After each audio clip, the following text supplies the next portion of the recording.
Assalamualaikum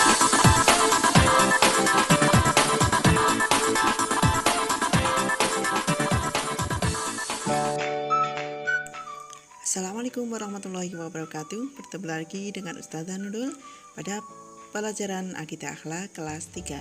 Baiklah anak-anak, bagaimana kabar hari ini? Semoga semuanya sehat walafiat. Amin Allahumma amin. Kita mulai kegiatan hari ini dengan baca basmalah bersama-sama. Yuk, bismillahirrahmanirrahim. Anak-anak, pada pertemuan hari ini kita akan mempelajari tentang kalimat thayyibah ya, yaitu subhanallah dan masya Allah. Nanti kita bahas apa kalimat thayyibah itu, apa saja kalimat thayyibah itu yang kita bahas hari ini, dan kapan kita mengucapkan kalimat thayyibah itu ya. Kalimat thayyibah adalah kalimat atau ucapan yang baik. Kalimat thayyibah ini diucapkan ketika kita mendengar, melihat, atau mengalami sendiri tentang kejadian-kejadian, baik kejadian yang indah, menyenangkan, atau kejadian yang menyedihkan.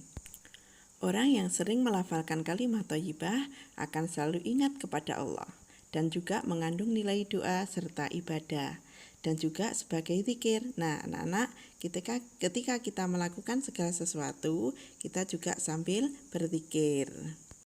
Nah, kita akan membahas kalimat thayyibah yang pertama, yaitu subhanallah. Subhanallah ini disebut juga dengan bacaan tasbih sebagai kalimat pujian kepada Allah Subhanahu wa taala. Arti subhanallah adalah maha suci Allah. Ini maksudnya adalah penyucian nama dan zat Allah, karena Allah pemilik dari segala kesempurnaan.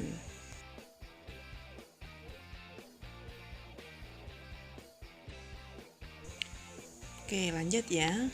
Sekarang kita bahas kapan waktu yang tepat untuk melafalkan subhanallah ya.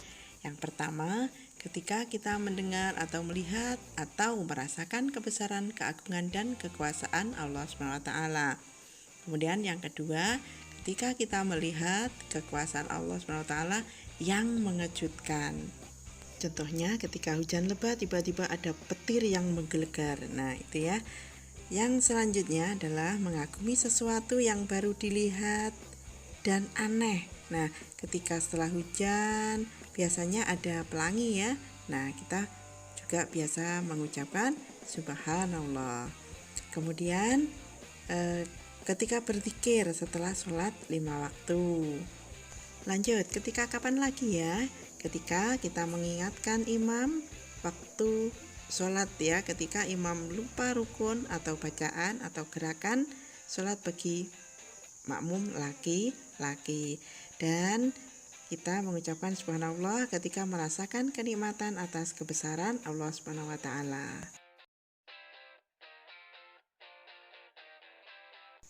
Firman-firman Allah yang menjelaskan tentang Allah itu maha suci, diantaranya adalah surah Al-Isra ayat 1. Di situ menjelaskan tentang perjalanan Nabi Muhammad dalam peristiwa Isra Mi'raj yang ditempuh hanya 1 malam.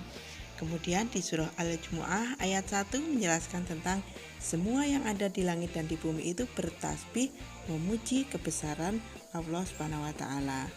Dan masih banyak lagi tentang surah dari Al-Quran yang menjelaskan tentang Allah Maha Suci. Di antaranya di surah Al-An'am ayat 100 dan juga di surah Al-Mu'minun ayat 91.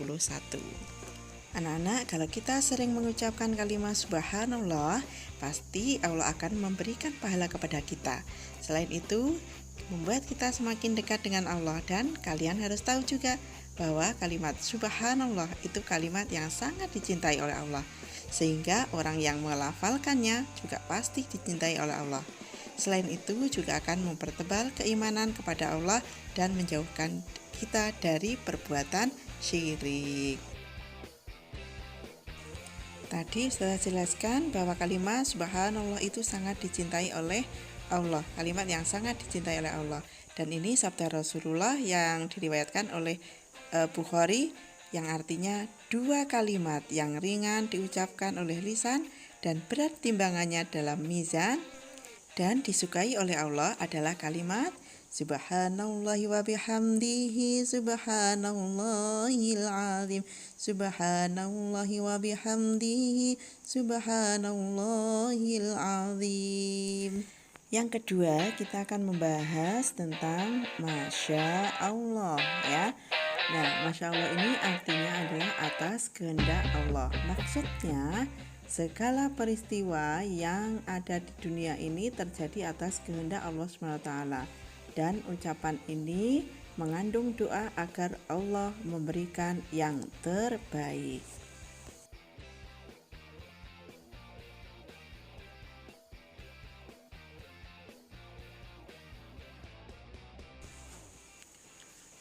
Kapan kalimat Masya Allah diucapkan? Yang pertama, ketika kita melihat suatu kejadian atau peristiwa yang indah, namun keindahan tersebut ada peran serta manusia. Yang kedua, ketika kita melihat sesuatu luar biasa di luar perkiraan. Dan yang ketiga, melihat hal yang menyenangkan atau menyedihkan, ya. Contoh kapan kita mengucapkan Masya Allah diantaranya ketika kita melihat bangunan masjid yang indah dan megah. Nah, kebetulan di atasnya ada kubah dari emas. Wow, Masya Allah, luar biasa ya. Dan ketika kita melihat gedung-gedung perkantoran yang tinggi, tingkat 100 contohnya. Kemudian ketika kita liburan ke kebun bunga atau ke suatu tempat yang sangat indah, nah kita mengucapkan Masya Allah dan lain sebagainya. Anak-anak sudah paham ya tentang materi hari ini, yaitu Subhanallah dan Masya Allah. Dan ini untuk tugas hari ini, anak-anak cukup membaca materi kalimat thayyibah Subhanallah dan Masya Allah. Selain itu, anak-anak nanti setelah membaca, kemudian dilanjut dengan membuat kaligrafi ya. Pilih salah satu dari kalimat thayyibah tersebut. Tapi tidak harus selesai hari ini ya. Bisa diselesaikan sampai minggu depan. Baiklah anak-anak, karena waktunya sudah selesai, agar kita mendapatkan ilmu yang bermanfaat barokah, kita akhiri dengan baca hamdalah bersama-sama. Alhamdulillahirabbil alamin. Akhirul kalam. Wassalamualaikum warahmatullahi wabarakatuh. See you. Sampai jumpa lagi minggu depan. Dah.